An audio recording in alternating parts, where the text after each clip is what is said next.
प्रणिती शिंदेंनी पालकमंत्री जयकुमार गोरे यांची भेट घेतल्याचं कळते। महाविकास आघाडीच्या नेत्यांना जाणीवपूर्वक निधी मिळत नाही अशी तक्रार प्रणिती शिंदे यांनी जयकुमार गोरेंकडे केली। महाविकास आघाडी काळात भाजप नेत्यांनाही निधी मिळाला नव्हता। भाजपचे आमदार सचिन कल्याण शेट्टींचा पलटवार देखील पाहायला मिळतो।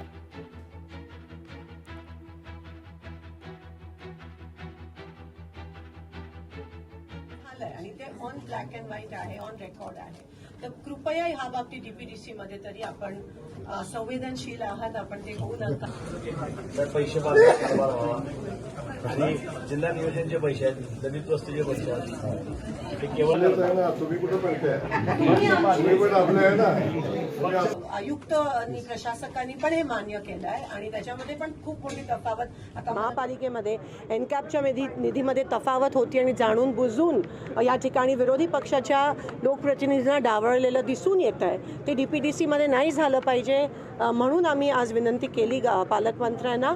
आणि हा आमच्यावर होत नाही अन्याय, हा सोलापूरच्या लोकांवर होतो, कारण का आपण सगळेजण आपल्या वॉर्डात आपल्या मतदारसंघात निधी मागत असतो आणि तसं जर झालं तर सोलापूरच्या लोकांवर, आमच्यावर विरोधी पक्षावर नाही पण सोलापूरच्या लोकांवर खूप मोठा अन्याय हा सत्ताधाऱ्यांकडून होताना दिसेल आणि म्हणून त्यांनी ही गोष्ट संवेदनशीलपणाने घ्यावी आणि सगळ्यांना सरसकट निधी समान वाटप महानगरपालिका, जिल्हा परिषद आणि ग्रामपंचायतमध्ये व्हावी।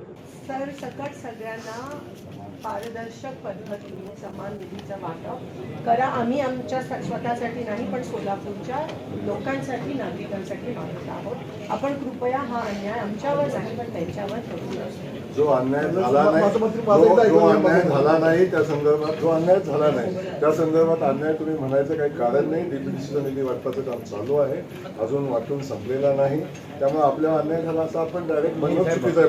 तुम्ही पालकमंत्री आहेत, तुम्ही सगळ्यांना व्यवस्थित न्याय द्याल दुमत नाही, पण ताईंच्या माहितीसाठी सांगतो ते म्हणले की सोलापूरची आजपर्यंतची परंपरा आहे समान न्यायाने वाटप होत आले 2.5 वर्षात। म्हणजे ह्याचा अर्थ असं नाही की तुम्ही त्याला देऊ नका, अवश्य द्यायला पाहिजे, तेही लोक पण 2.5 वर्षात आम्ही विरोध असताना ताई आमच्या सहकारी होते, आमदार होते, त्यांनी माहिती काढून 1 रुपया नाही मिळाला।